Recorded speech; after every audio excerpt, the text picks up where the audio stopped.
The Sullivan Manufacturing Company has always been for sons, my father declared, standing in his corner office overlooking the factory floor.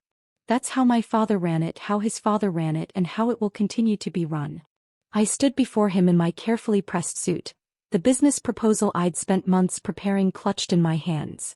At 26, with an MBA from Wharton and 3 years of experience at McKinsey, I was more qualified than either of my brothers to take over the family business. Not that it mattered. But Dad, I tried one last time, the manufacturing industry is changing. We need to adapt to modernize. Enough, Katherine. He waved his hand dismissively. Your brothers Michael and James will handle the transition when I retire. The company needs a strong hand, not. He gestured vaguely at my presentation materials, endless analysis and complicated theories.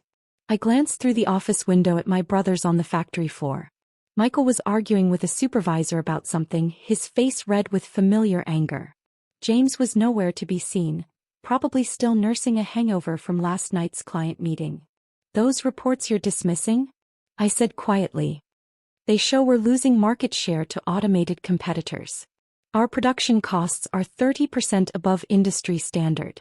If we don't change. I said enough. My father's fist came down hard on his desk. This is exactly why women don't belong in manufacturing. You're too caught up in numbers and charts to understand the real business. The relationships, the handshake deals, the way things have always been done. I stood there for a moment, letting his words sink in. 15 years of proving myself, of working harder than anyone else, meant nothing against centuries of tradition. Fine, I said finally, gathering my papers. Good luck with the old way of doing things. Katherine, he called as I reached the door, his voice softening slightly. There's nothing wrong with finding a nice corporate job. Something more suitable. The boys will make sure you're taken care of. I turned back, meeting his eyes. No, Dad. I'm going to do something better. I'm going to build my own company. And when I do, I won't need anyone to take care of me. He laughed, actually laughed. Manufacturing isn't something you can just start from scratch. It takes generations to build the connections, the trust. Who said anything about traditional manufacturing? I left his office for the last time that day, walking past the outdated machinery, the inefficient production lines, the mountains of paperwork that could have been digitized years ago. The Sullivan Manufacturing Company was a dinosaur, and my father was too proud to see the meteor coming. That night, I sat in my apartment with my best friend and fellow engineer, Sarah Chin, laying out my vision. Automated manufacturing, I explained, spreading out my plans on the kitchen table. Not just robots on assembly lines, that's old tech. I'm talking about AI-driven production, predictive maintenance, zero-waste optimization. Everything Sullivan Manufacturing does, but better, faster, and cheaper. Sarah studied the diagrams, her eyes widening. This could work. But you'd need serious capital, cutting-edge technology. I've been planning this for years, I admitted, pulling out another folder. Every bonus, every consulting fee, every penny I could save, it's all gone into research and development. I even filed provisional patents for some key innovations. Your father doesn't know? I smiled grimly. He never bothered to ask what his daughter was working on. Too busy teaching the boys how to close deals over golf and whiskey. We worked through the night refining the business plan. By morning, Nova Industries was born, at least on paper. The first year was brutal. I cashed in my 401k, sold my car, and moved into a tiny studio apartment to fund the initial development. Sarah joined as my CTO, bringing her expertise in artificial intelligence and robotics. We started small, operating out of a rented warehouse space on the outskirts of town. Our first prototype, an AI-driven manufacturing cell that could reconfigure itself for different products, took 8 months to perfect. My family, meanwhile, continued to ignore my existence. At holiday dinners, they talked around me, focused on Michael and James's important work at Sullivan Manufacturing. My mother's only question was whether I was dating anyone. Someone needs to carry on the Sullivan name, she'd say pointedly, conveniently forgetting that I already carried it. Then came our first breakthrough. A major tech company saw our prototype and placed an order for 10 manufacturing cells.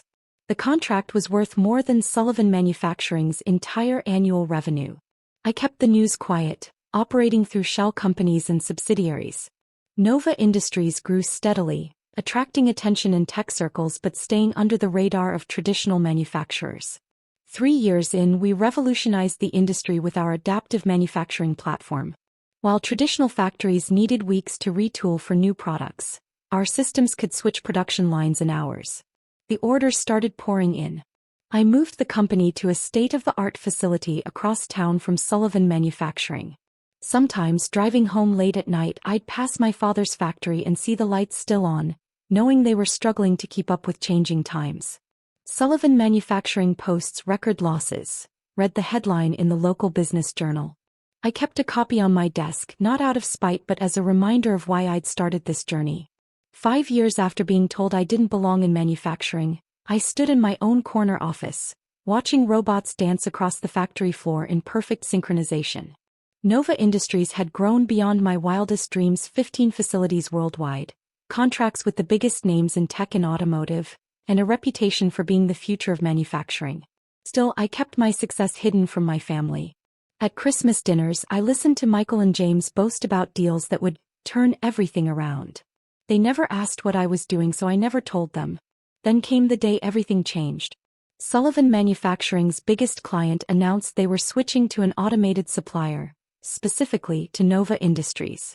The contract had been negotiated through intermediaries. They had no idea they were dealing with the daughter their CEO had dismissed. My father called an emergency family meeting. I attended out of curiosity, sitting quietly as he paced the living room of my childhood home. "This is a disaster," he declared, running his hands through his gray hair. "Without the Anderson contract, we'll lose 30% of our revenue overnight." Michael punched a wall. James poured himself another drink. "Maybe," I suggested carefully, "it's time to consider modernizing. Upgrading the facilities, implementing automated systems. With what money?" Michael snapped. "We're bleeding cash as it is. The bank won't extend any more credit." I watched my father sink into his favorite armchair, suddenly looking every bit of his 68 years. "All those generations of Sullivans," he muttered. "All that history." "History doesn't pay the bills," I said, standing up. "But the future might." They all looked at me, really looked at me for the first time in years. "What are you talking about?" James asked. I pulled out my phone and pulled up Nova Industries' website. "I might know someone who could help." Michael grabbed the phone, his eyes widening as he scrolled through images of our automated facilities, our industry awards, our client list. This is incredible. Who owns this company?" I smiled, picking up my bag to leave. "Why don't you come by my office tomorrow? Bring your resumes. We'll discuss it then." "Your office," my father said slowly, realization beginning to dawn. My office. In the building across town with my name on it. My whole name, not just the parts you thought were important. As I walked out, I heard James whisper, "Holy shit. Kathy's been busy." Indeed I had. And tomorrow they would find out just how busy. The real question was, were they ready to work for their little sister? The next morning, I arrived at Nova Industries early, watching the sunrise reflect off our building's sleek glass facade. The contrast with Sullivan Manufacturing's aging brick factory couldn't have been more stark. "Your brothers are here," my assistant announced through the intercom. "They're waiting in the main lobby." And they did bring resumes. I smiled. "Give them a tour of the facility first. I want them to understand exactly what they're walking into." Through the security cameras, I watched as Sarah led my brothers through our automated production lines. Their expressions shifted from confusion to awe as they saw robots seamlessly transitioning between tasks, AI systems optimizing production in real time, and technology they'd probably assumed only existed in science fiction.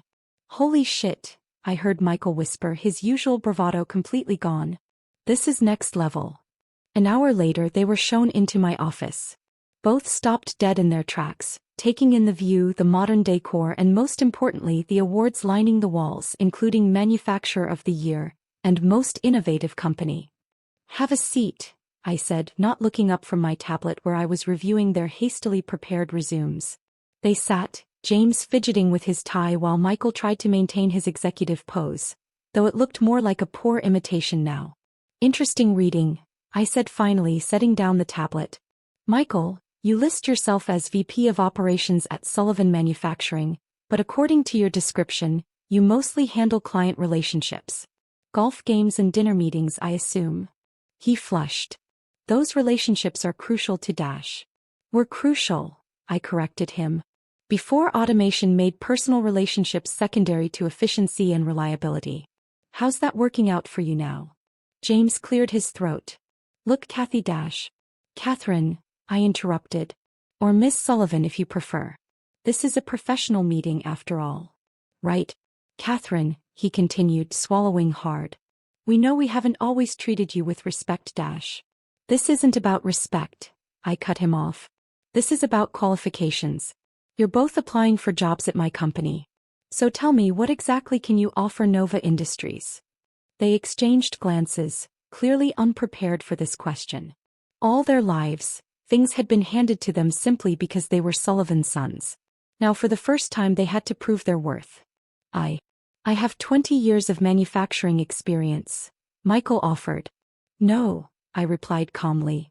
You have 20 years of watching other people manufacture things while you played golf. There's a difference. I know all our suppliers, James added desperately. All the key players in the industry, Dash. Your suppliers are as outdated as your methods, I said, standing up. Let me show you something. I led them to our R&D department, where our latest prototype was being tested, a completely autonomous manufacturing cell that could design, iterate and improve products without human intervention. This single unit, I explained, can do the work of your entire factory floor with better quality and zero waste. It doesn't need personal relationships. It doesn't care about family names or tradition. It simply performs. Then why? Michael paused, gathering his courage. Why did you tell us to come here? Just to show us how badly we failed. I turned to face them both. Because despite everything, you're still my brothers. And unlike our father, I don't believe in excluding family from business, as long as they're willing to learn to adapt to earn their place. What are you saying? James asked. I'm saying I'm offering you both jobs. Entry-level positions in our training program. You'll start at the bottom, learn every aspect of modern manufacturing, and if you prove yourselves, you can work your way up. Entry-level. Michael sputtered. But we're executives. We're executives, I corrected him. At a failing company. Here titles are earned, not inherited. Even the Sullivan name doesn't guarantee anything, except maybe an interview which you just had. Before they could respond, my assistant appeared. Miss Sullivan? Your father is here. I hadn't expected this, but I should have. Of course they would have told him. Send him in. My father walked into my office like a man entering enemy territory. His eyes darted around, taking in everything he'd dismissed as impossible years ago. Katherine, he said stiffly. This is impressive. Thank you, I replied, keeping my voice neutral. Though I believe you once called it endless analysis and complicated theories. He flinched. I was wrong. About a lot of things. Yes, you were. The Anderson contract, he said suddenly. You took it deliberately, didn't you? To force this confrontation. I smiled. Actually, no. Anderson chose us because we're the best at what we do. They had no idea about our connection. Though I admit the irony wasn't lost on me. He nodded slowly, then squared his shoulders like a man preparing to swallow something bitter. I'd like to propose a merger. Sullivan Manufacturing and Nova Industries. We could dash. No. The firmness of my response seemed to shock him more than anything else. But we're family. Yes, we are. And because we're family, I'm offering Michael and James a chance to learn, to grow, to be part of the future. But Sullivan Manufacturing? That represents everything I've spent 15 years proving wrong. It needs to end. You'd let our family's legacy die? He demanded. I gestured around my office. Look around, Dad. I'm not letting the legacy die. I'm transforming it. Nova Industries is the Sullivan legacy now, a legacy built on innovation and merit, not tradition and gender. He sank into a chair, suddenly looking very old. All these years, he murmured. All these years you were building this and I never even asked what you were doing. No, you didn't. And now? What happens now? I sat down behind my desk in my company built my way. Now you have a choice. You can retire, enjoy your grandchildren, and know that the family name lives on in something greater than you imagined. Or you can stay and watch your sons learn what real manufacturing looks like in the 21st century. As entry-level trainees, Michael added bitterly. Yes, I confirmed. Because that's how real business works. Not through inheritance, not through tradition, but through hard work and adaptation. My father stood up slowly, straightening his jacket. You've proven me wrong, Katherine. Completely and thoroughly wrong. That wasn't my goal, I said softly. My goal was to prove myself right. He nodded, extending his hand formally. Congratulations, Miss Sullivan. You've built something extraordinary. I shook his hand, feeling the calluses earned from decades on the factory floor. Thank you, Mr. Sullivan. Will you be staying to watch your sons start their training? He looked at Michael and James, then back at me. Yes, he said finally. I think I will. It's time I learned something new myself. 3 months later, I stood on our factory floor watching my brothers learn to program our automated systems. They were different now, humbler, harder working, genuinely eager to understand this new world of manufacturing. My father came by occasionally, not to interfere but to observe. Sometimes I caught him smiling proudly, not at the sons he'd once pinned all his hopes on, but at the daughter who'd revolutionized everything he thought he knew about business. Sullivan Manufacturing's old factory was being demolished next week. In its place, we were building Nova Industries' new research center, a place where tradition and innovation would finally work together. Miss Sullivan? My assistant appeared with a tablet. The Wall Street Journal interview is ready. They want to know the secret to Nova's success. I looked out over my factory floor, at the robots dancing their precise ballet, at my brothers learning their new roles, at the future I'd built from nothing but determination and vision. Tell them the secret is simple, I said. Never let anyone else define your capabilities. Success isn't inherited, it's earned, one innovation at a time. The Sullivan name meant something different now. Something better. And I had made it that way.